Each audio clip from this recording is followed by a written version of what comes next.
Maya Johnson wiped the sweat from her brow as she stood before the imposing iron gates of the Henderson estate.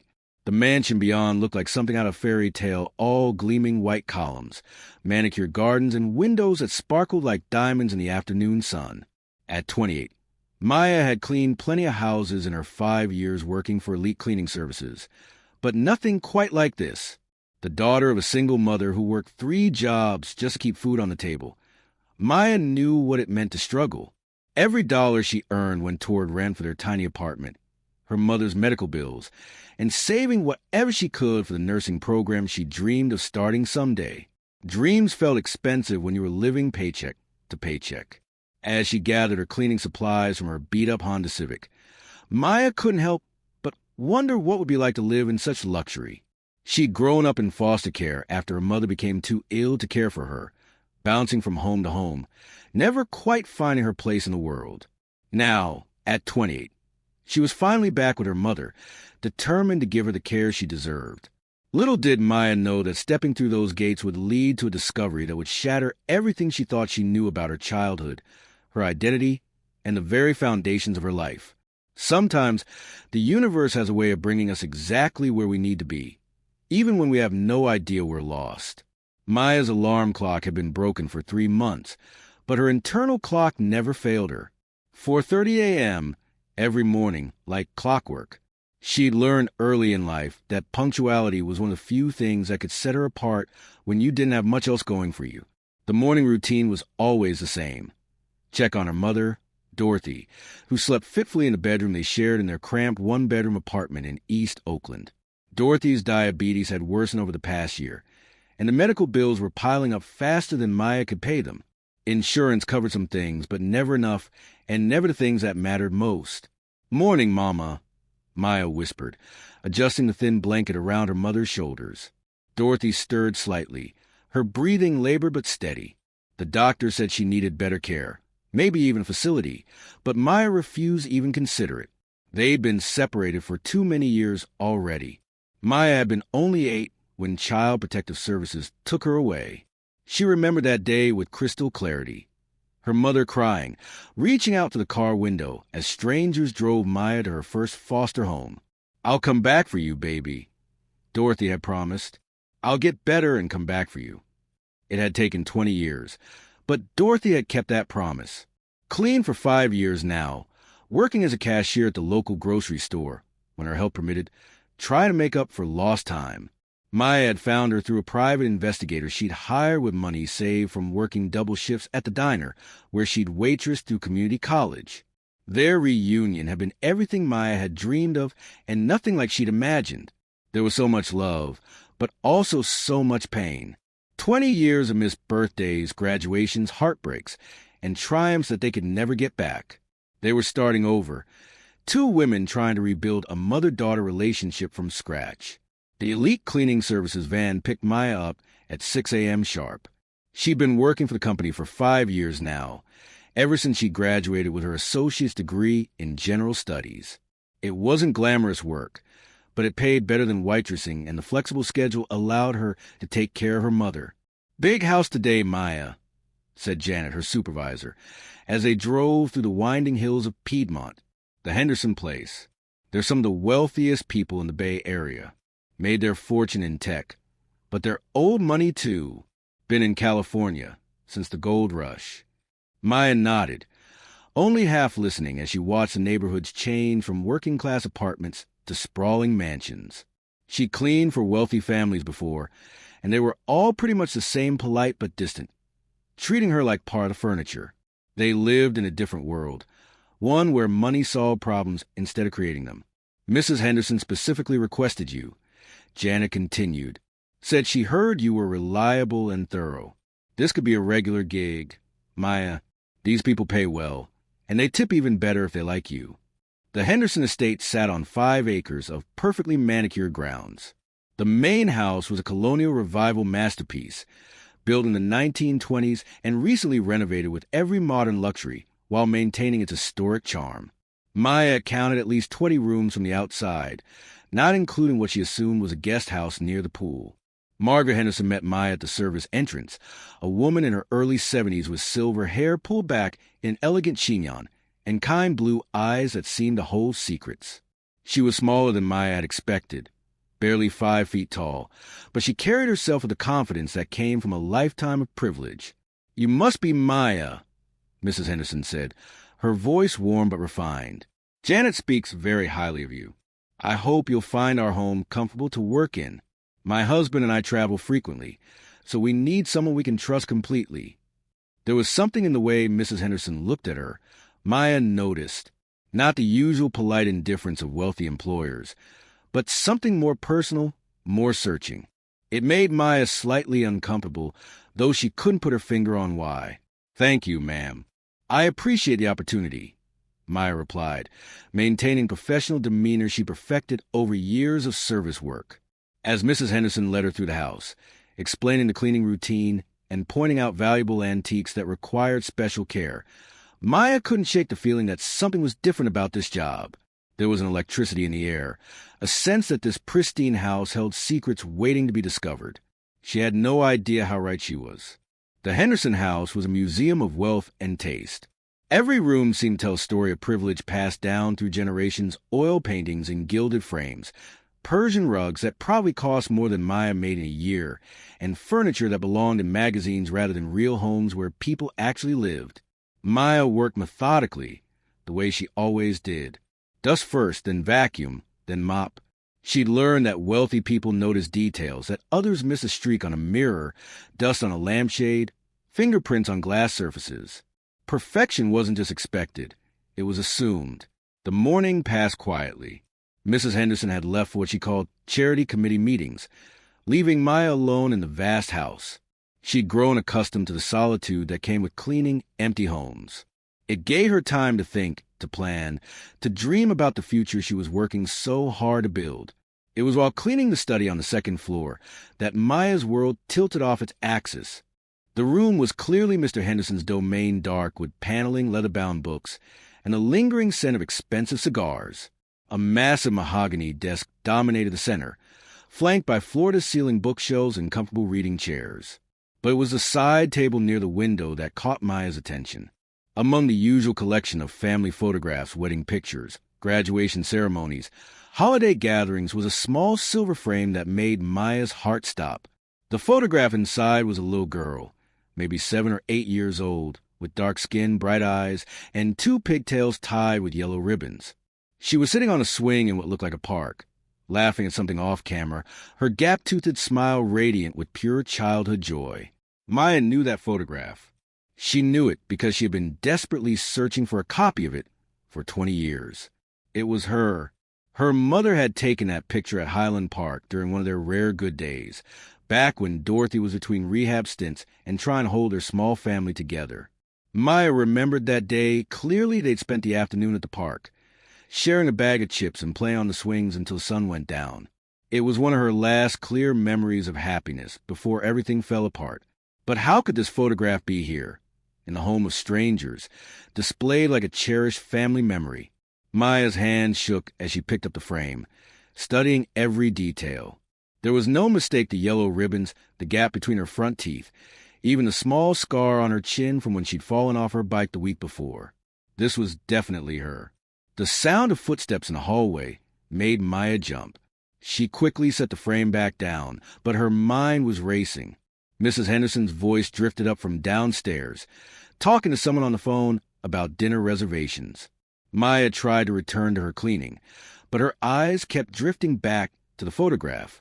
Questions flooded her mind. How had the Hendersons gotten this picture? Why would they have it displayed in their home? Had they known her mother somehow? The coincidence seemed impossible, but the evidence was right there in front of her. Maya finished cleaning the study in a daze, her professional training taking over while her mind struggled to make sense of what she'd discovered.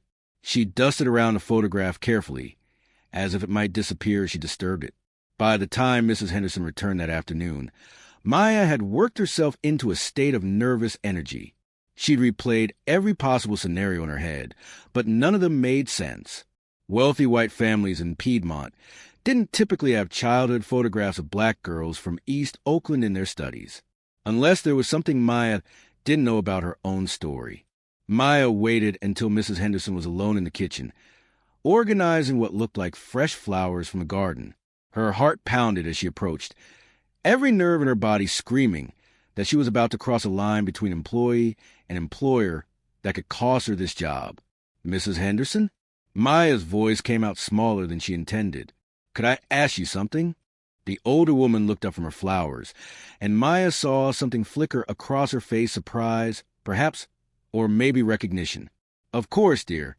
What is it? Maya took a deep breath. There was no graceful way to do this. I was cleaning the study upstairs, and I saw a photograph of a little girl on a swing. I was wondering, she paused, struggling to find words that wouldn't sound crazy.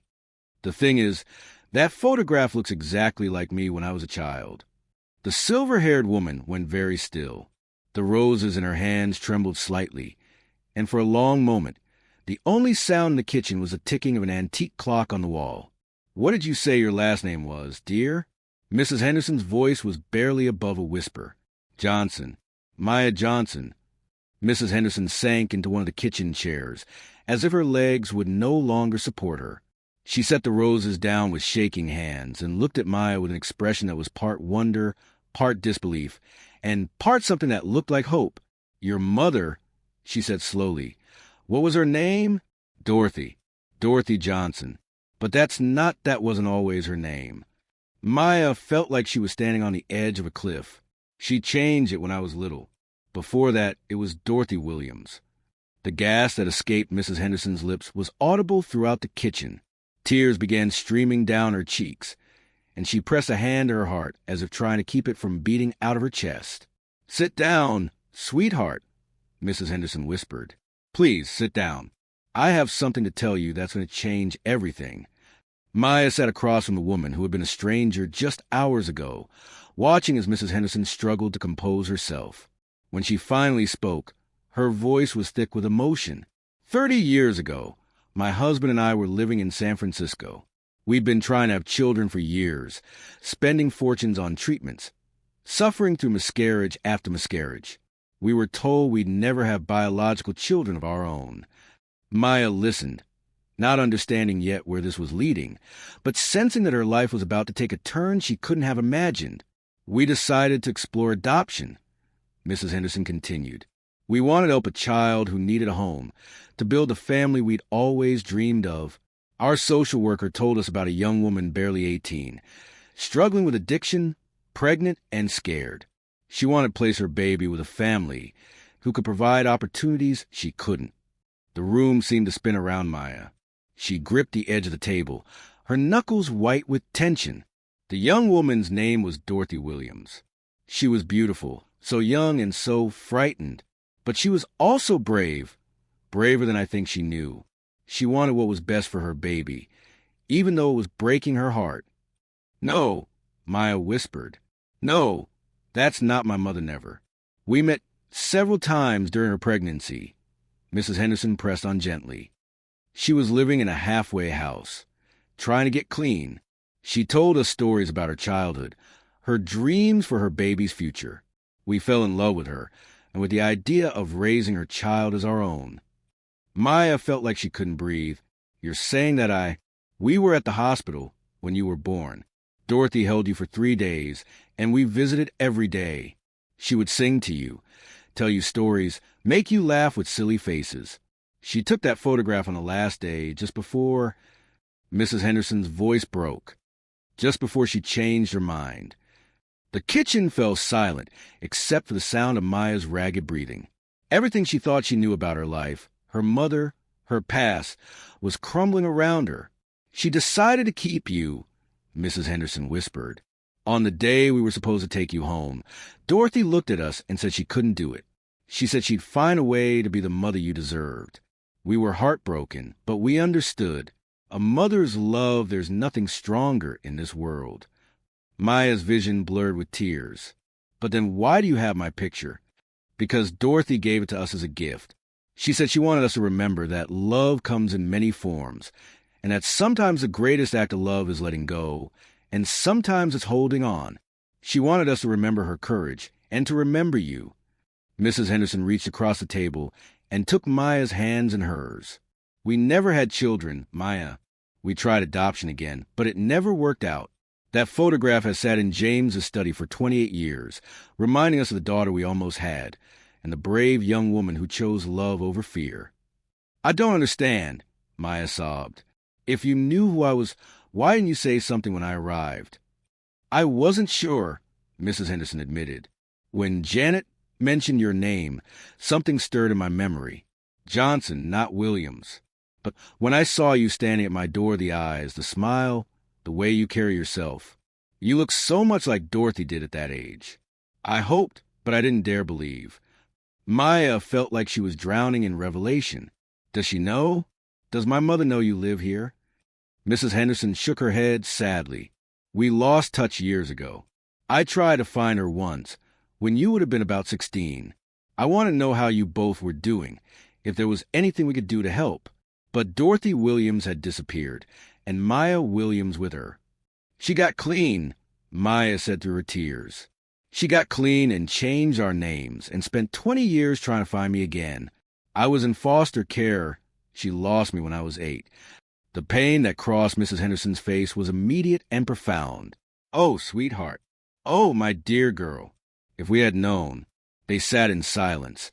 Two women bound together by a decision made decades ago, by a photograph, and by the mysterious ways that life brings people back to each other when they need it most.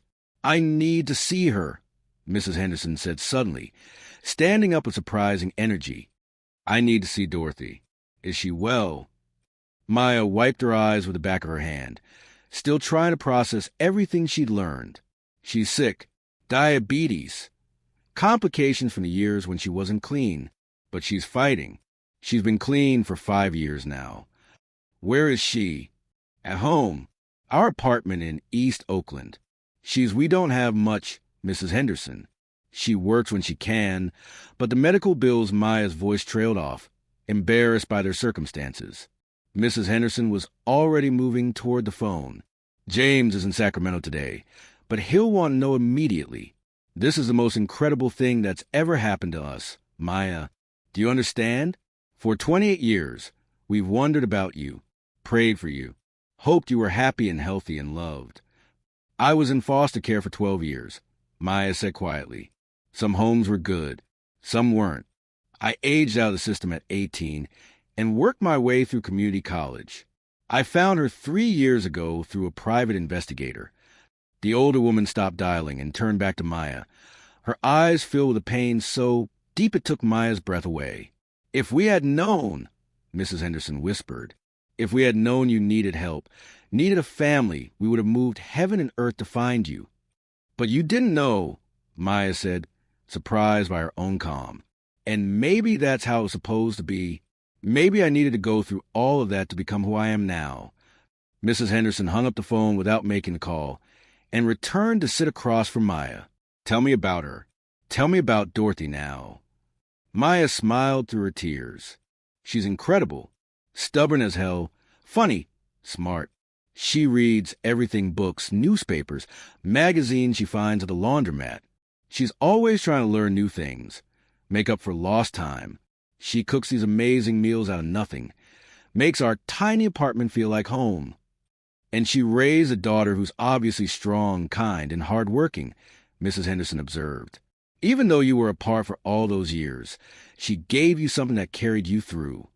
She used to send me letters, Maya said suddenly, the memories surfacing like a cork bobbing to the surface of deep water. When I was in foster care, the families would sometimes give them to me, sometimes not. She'd write about getting better, about coming to get me, about the life we'd have together someday. Mrs. Henderson's eyes widened. We never knew. If the system had contacted us, told us she'd lost custody, would you have tried to adopt me then? The question hung in the air between them, heavy with possibility and regret. I don't know, Mrs. Henderson answered honestly. We were older by then, more settled in our grief. We convinced ourselves that our chance at parenthood had passed. But if we'd known you needed a home, she paused, considering. Yes, I think we would have tried. Maya felt a strange sense of peace settling over her. But then I wouldn't be who I am now. And my mother and I wouldn't have our second chance. You're very wise for someone so young. Foster care teaches you things, Maya said with a sad smile. You learn to make the best of whatever situation you're in. You learn that family isn't always about blood, and love isn't always about staying together. Mrs. Henderson reached across the table again, covering Maya's hands with her own. I want to help, she said urgently. Your mother's medical bills, your education, whatever you need. Please let us help. Maya's first instinct was to refuse. Pride had been her companion for so long, the thing that kept her moving forward when everything else fell apart. But looking into Mrs. Henderson's eyes, she saw something she recognized the desperate need to matter, to make a difference in someone's life. Why? Maya asked. I understand a connection, but we're strangers. I'm just someone who cleans your house. No, Mrs. Henderson said firmly. You're the daughter we almost had. You're the reminder that love takes many forms, and that sometimes the most beautiful things come from the most difficult choices. For 28 years, that photograph has been a symbol of what might have been. Today, you walked into our home and turned it into a symbol of what still can be. Maya felt something shift inside her chest, like a door that had been locked for years finally swinging open. I need to think about this. I need to talk to my mother. Of course you do. But Mrs. Henderson squeezed her hands gently. Will you bring her here? Will you let us meet the woman who gave us the greatest gift we never received? The irony wasn't lost on Maya. Her mother had tried to give her a way to create a better life, and here was that better life, finally finding its way to her anyway. The universe, it seemed, had a sense of humor about these things. She's going to cry, Maya warned. She's going to cry so hard when I tell her the story. Good, Mrs. Henderson said, tears streaming down her own cheeks. We'll cry together. And then we'll figure out how to be a family, an unconventional, complicated, beautiful family. Maya nodded, feeling like she was stepping into a completely new version of her life. The photograph upstairs wasn't just a memory anymore. It was a bridge between the past and the future, between what was lost and what could still be found. The next evening, Maya stood once again before the Henderson estate. But this time she wasn't alone. Dorothy Johnson leaned heavily on her daughter's arm. Her breathing labored from the walk from the car, but her eyes bright with curiosity and apprehension. You sure about this, baby? Dorothy asked for the 10th time. These people, they're not going to want anything from us, are they? Maya squeezed her mother's hand. Just to see you, Mama. Just to say hello to the woman who made the bravest decision of her life. Mrs. Henderson must have been watching for them, because the front door opened before they even reached the steps. She stood in the doorway, elegant in a simple blue dress, her silver hair catching the evening light. For a moment, the two women just stared at each other across the span of nearly 3 decades. Dorothy, Mrs. Henderson whispered. Margaret. Dorothy's voice was uncertain, wondering, and then they were embracing. Two mothers who had shared the most intimate experience possible to love of the same child, crying and laughing and holding each other like old friends reunited after a long journey. Maya watched, her heart so full it felt like it might burst. This was what healing looked like. This was what forgiveness looked like. This was what love looked like when it was allowed to grow beyond the boundaries people tried to put around it. Mr. Henderson appeared in the doorway, a tall man with kind eyes and graying hair, looking somewhat bewildered but moved by the scene unfolding on his front steps. James, Mrs. Henderson called to him through her tears. James, come meet Dorothy. And come meet Maya, really meet her this time. The evening that followed was unlike anything Maya could have imagined. They sat in the Hendersons' living room, the same room where Maya had cleaned that morning, but now she was a guest, not an employee, sharing stories and photographs and 28 years of wondering. Dorothy told him about the years after Maya's birth, the struggles with addiction, the constant ache of knowing she'd made the right choice for Maya, but the wrong choice for herself. She spoke about the day Child Protective Services took Maya away, how it felt like losing her daughter twice. I used to drive past this neighborhood, Dorothy admitted, when Maya was little, before I lost her. I'd wonder if you lived in one of these big houses, if she was getting the life I wanted to give her but couldn't. The Hendersons share their own story to years of infertility treatments, the hope that sustained them through the adoption process, the devastating disappointment when Dorothy changed her mind, and the gradual acceptance that they weren't meant to be parents in the traditional sense. "We became godparents to our friends' children," Mr. Henderson explained. "We traveled, we volunteered, we built a good life. But there was always a sense of incompleteness, this feeling that we'd missed our purpose somehow.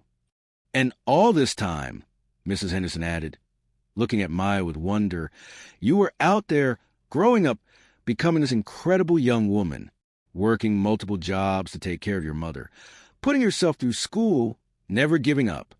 As the evening progressed, Maya began to understand that this wasn't just about reconnecting with people from her past. This was about family, not the kind you're born into or adopted into, but the kind you choose, the kind that chooses you back. "I want to make you an offer," Mr. Henderson said as the evening wound down, "and I want you to think about it carefully before you answer." Maya and Dorothy exchanged glances. "I know you want to go to nursing school, Maya, and I know your mother needs better medical care than she's currently able to afford. We'd like to help with both of those things." "We don't want charity," Dorothy said firmly, her pride intact despite everything they'd been through. "It's not charity," Mrs. Henderson said gently. "It's family. It's what we would have done if we'd been able to raise Maya ourselves. It's what we want to do now, if you'll let us." Maya felt tears threatening again. "I don't know what to say." "Say you'll think about it," Mr. Henderson suggested. "Say you'll let us be part of your lives going forward. Say you'll come for dinner next Sunday." Dorothy laughed, a sound that was part joy, part disbelief. "You want us to come for dinner?" "Every Sunday, if you'll have us," Mrs. Henderson said. "I want to hear about Maya's nursing classes. I want to know how your doctor's appointments go. I want to celebrate birthdays and holidays and all the ordinary Tuesday afternoons in between." As they prepared to leave, Mrs. Henderson pressed a small wrapped package into Maya's hands. "Don't open it now," she said. "Wait until you get home." The drive back to East Oakland was quiet, both women lost in their own thoughts. It wasn't until they were back in their small apartment that Maya unwrapped Mrs. Henderson's gift. Inside was a photograph from Mr. Henderson's study, the little girl on the swing with the yellow ribbons and the gap-toothed smile. But it wasn't alone. Next to it was another photograph Maya had never seen before. Dorothy at 18, holding a newborn baby, both of them looking directly at the camera with identical expressions of fierce love and determination. There was a note attached to Mrs. Henderson's careful handwriting. "For Maya, you were loved before you were born. You are loved now, and you will be loved always. Some families are made by blood, some by choice, and some by the mysterious ways the universe brings people together exactly when they need each other most. Welcome to our family. Dear one, love, Margaret and James Henderson." Maya showed the photographs to her mother, and they sat together on their small couch, crying and laughing and marveling at the strange, beautiful way their story had unfolded. "You know what this means?" Dorothy said finally. "What?"